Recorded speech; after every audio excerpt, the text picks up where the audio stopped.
Potterpuffs, welcome back to my channel. Today we have a new type of video which I was really passionate about doing. It's a very current subject with me and it's also something I've referred to a lot and joked about, and then recently things have changed, so I need to get on with the video because I've got you guys questions to answer. First of all, if you're not subscribed, make sure to hit that subscribe button, turn on the notifications bell so that you don't miss any of my future content. I make Harry Potter and lifestyle videos, so just don't miss out. Today's topic of video is reading.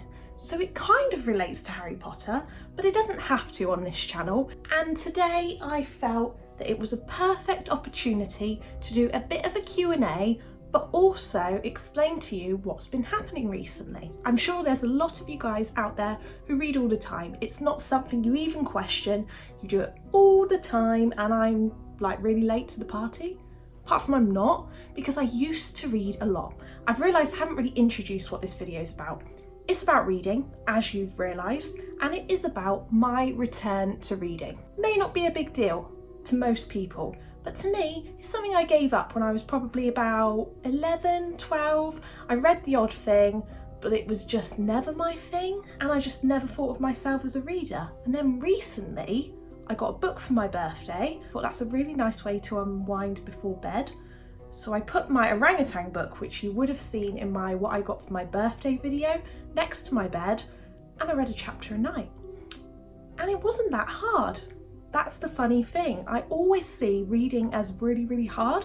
And when I was younger, I used to kind of get a book, I'd get a bookmark and like scan down the page, like each line I was reading was like a massive achievement, because that's how much of a struggle I found it. My mind would wander off, which it does still sometimes, but most of the time now I'm either doing two things at once and I'm thinking and reading, or I'm just engrossed in the book, which is mainly the latter. So why I returned to reading was one of the questions that you guys asked me a lot, and the reason is I don't know. I just fancied it again. I saw the orangutan book, I asked for it for my birthday, I gave it a go, I read it, I really enjoyed it. Next thing you know, I was in a salon actually having my hair done, and there was a book there, and I thought, well, I've got loads of hours to burn, I'll start reading that book. It was a bit of a chore at first, but then I really got into that one. And then I'm kind of like, well, there's a bit of a pattern appearing here. I do actually seem to be enjoying myself. And now I'm on the third book, and that's what's happened. My eyes have been opened again to this world, but I don't want anything too complex, because I'm sure a lot of you will put comments down below saying, read this series of books, read this series of books. I'm a bit scared off by series. I just want to read individual books that I fancy. I like an easy life. I don't like watching TV series where you have to be stuck in for ages. So I kind of feel like I'm just gonna see how I go.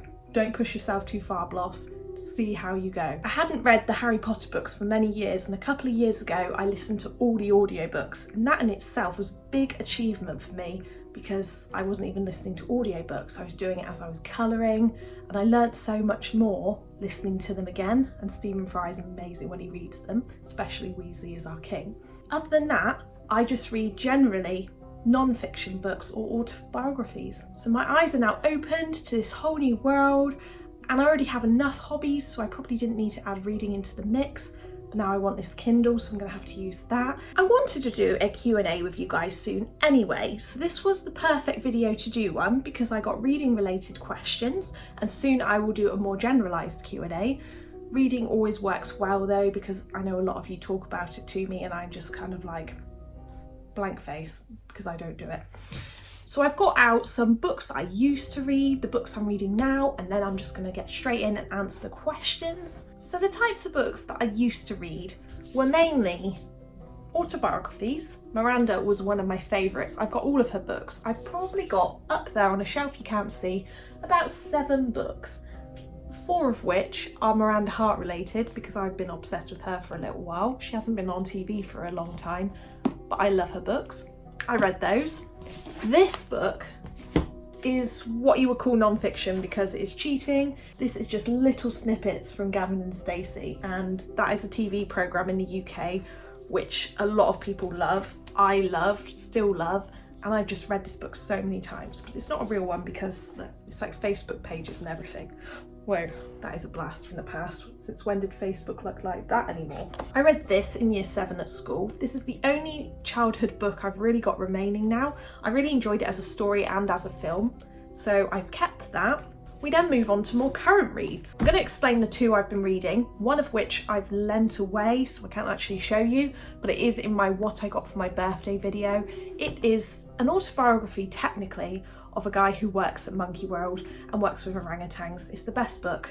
I love Monkey World, as you know, so give that book a read if you see it. A few years ago, I went to the Maldives. I took this book with me to read. That was an attempt at getting back into reading. It failed miserably, but I still kept the book because I thought, if I ever do read, which was now 3 years later, I will probably enjoy it. And I think, oh yeah, I've still got my bookmark. That's how far I got. And it's about an old lady who breaks out of a nursing home. And I'm totally going to read this book, finally, after I finish my next one, which I've nearly read in one weekend. I've got so fast at reading and I'm just like, what is going on? So the author that I have been reading is very light-hearted, and for any guys that are watching my channel, they'll be like, oh, girly books. It's probably a very girly book, but I read this, The House of New Beginnings by Lucy Diamond. She's a great author. She reminds me of Jacqueline Wilson, who I used to read when I was younger, but an adult version. Her books aren't about all the terrible things that can happen to kids, like those books generally are, but they're just really likeable characters and the stories flow, so you're literally just turning the page so easily. So I got through this pretty quickly. And then last week I started reading this one called The Beach Cafe. I've barely got any of it left, and I'd barely read any at the beginning of the weekend.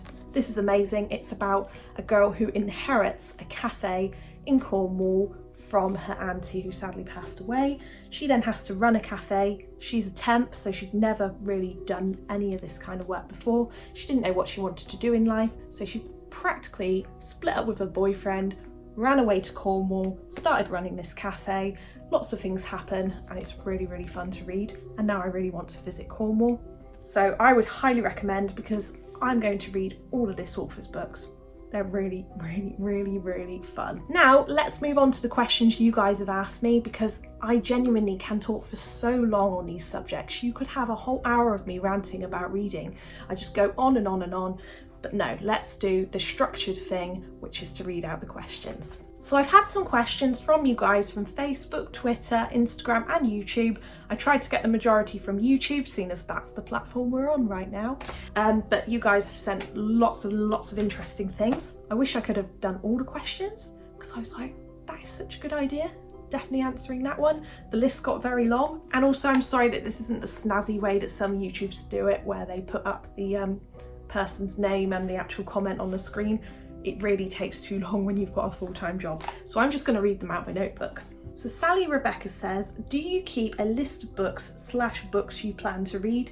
Do I write book reviews or journal my book impressions? Okay, so the answer to that I need to actually think about for a second. In short, the answer to that question is no, no, no, and no. And it's not because I don't think that's a good idea, but no, I haven't made a list of books to read, other than I do want to read all the Lucy Diamond books now. Yes, I used to, when I was younger, write book reviews. I used to actually really enjoy it, and I would totally do that now, but I'm not really going down the journaling route just yet.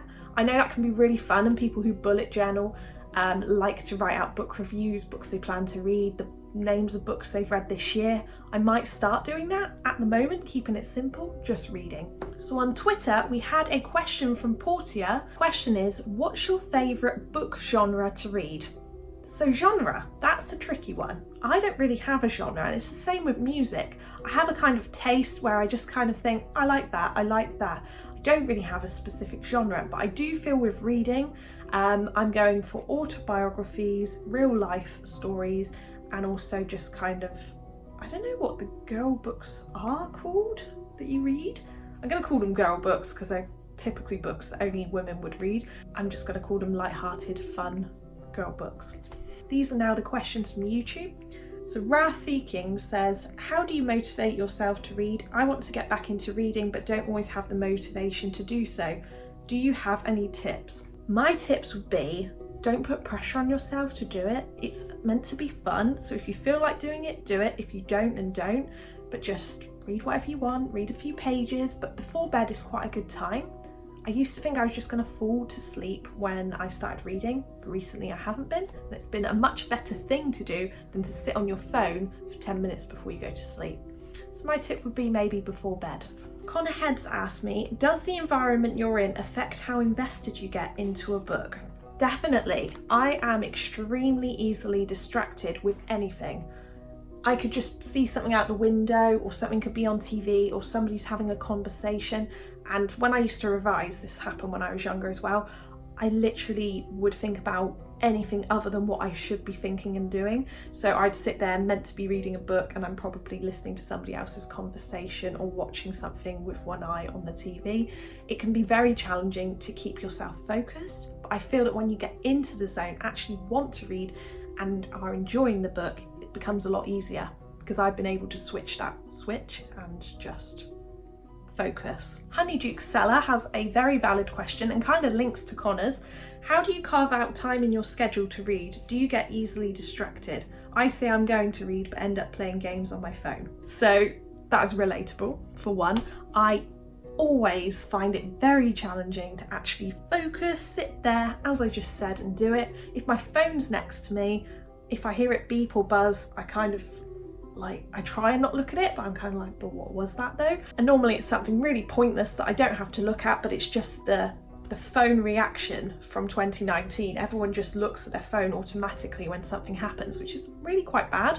And I've got to the stage now, because I'm on social media kind of for my second job, that I do put my phone away, because it really does distract and eat away at your time, and I don't want it to. I use this for certain things. I use it to do my videos, and also I do use it for photos, but I put up a photo, put up a video, I put my phone away. I don't want to endlessly scroll through things. So I would say, put your phone somewhere else, and in answer to your how do you carve out time for it, you can waste so much time doing pointless things, like scrolling through Facebook, that you could find 5-10 minutes and just slot that in. Liza Brooks asks, when you read, do you prefer a blanket and cuppa at home or a cozy nook in a cafe? I rarely go to cafes. I really like the idea of sitting there in Costa Coffee, something like that, or a nicer cafe, and just reading. But when I do go to cafes, it's usually with someone, and also it's usually more for a meal than, which you wouldn't go to a cafe for. I normally go out more for meals than to cafes. But if I had the opportunity and I didn't work, I would definitely do that a lot more, I think. At the moment, for me, it is on the sofa with a cup of tea. A cup of tea is like a necessity to have with a book. But if you're doing it before bed, then you don't want to have a cup of tea because you'll need the toilet. So it does depend on the situation. Eeyore is cool, says, I've become lazy and opt for audiobooks over reading. Do you have the same issue? Audiobooks are great, and I was talking to my friend about this the other day. Audiobooks can make life so much easier because of the fact we're so on the go, and a lot of us maybe don't have time to sit down and read a book. You can cook dinner with an audiobook on, you can drive to work with an audiobook on, you can go to the gym with an audiobook on, and you can literally do anything. So I think they're great, and it depends on the type of person you are. I kind of want to get back into audiobooks, but I'm enjoying the physical sensation of flicking the pages. Oh, another question that links, this works well. So Conflict Persona 8, do you prefer reading hard copies or ebooks? Controversial subject. So I did say in bed one night to John, I don't want to become a person who is reading on a Kindle, and that's because I spend so much time on screens constantly, at work on a computer, at home on my phone, watching TV. It's actually nice to have a physical book to read through, and I still do stick to that. And 5 minutes later he was like, well, what about a Kindle? And I said, that's the whole point, I don't want a Kindle. He's like, yeah, but that uses minimal battery and it's got a backlight, so it's not really the same as a screen. It's still kind of similar to a book, and you can store them all on there. I'm like, oh, see, that is convenient. Now, the reason I'm swaying towards a Kindle now is the convenience. So I can take it camping, I can take it on holiday, and it will be really small and thin, but will carry lots of books on. The main reason I also want a Kindle is because I don't want loads of hard copies of books. Recently I've had a car boot, I'm trying to declutter, And if I start now collecting up loads of books, which probably I'm unlikely to reread for a while because I'd rather opt for a new one, it's probably a much better idea that I get something like a Kindle where I can store them all on it instead of having books stacking up. What's the one thing you look for when reading a book, says Chloe9857. That's a tricky one. I think just a title that grabs me, a cover that grabs me, and also I need to kind of read what the book's about, but generally from even just the title, I know if I'm going to want to read it. And then Greg says, the Greg who lived from Instagram, so we're onto Instagram now. How do you choose a book? The cover, the blurb, recommendation, or random? It's going to be difficult if I get a Kindle because I need to see the cover of the book, so I'm going to have to like Google it and pretend I'm in a bookshop so that I can choose in the same way. I generally always read the blurb just to make sure it's kind of the right kind of book for me to read or something I think I'm going to be interested in, but generally it is the cover and the title. I can just tell if I'm going to enjoy it. Like with this book, I saw the little cafe drawing, I saw the title and the fact that this cover is baby blue, and I was like, that looks great, and I bought it. I know the type of genre of books I like, so I look for that kind of thing and then I just go with the flow, see what I fancy. Just a couple of questions left. So X_enchanted_geek. I said that really weirdly. Was it difficult to go back to reading? It wasn't, because I chose to do it and I wanted to do it, but if I'd have forced myself to read again, then it would have been very challenging. And H, the Gryffindor, asks, what is your favourite book? I'm gonna have to say Harry Potter, aren't I? That is my favourite book, but there are many books I've read over the years that I've enjoyed. They're mainly all childhood related books. As I say, I've gone through a massive 10-year period of not really reading at all. So I'd say things like Roald Dahl, Enid Blyton, Harry Potter, Jacqueline Wilson. I loved all those kind of books. I did read Princess Diaries, some Meg Cabot, Twilight series. So I have read quite a few different things, but all mainly child books, which I totally read now.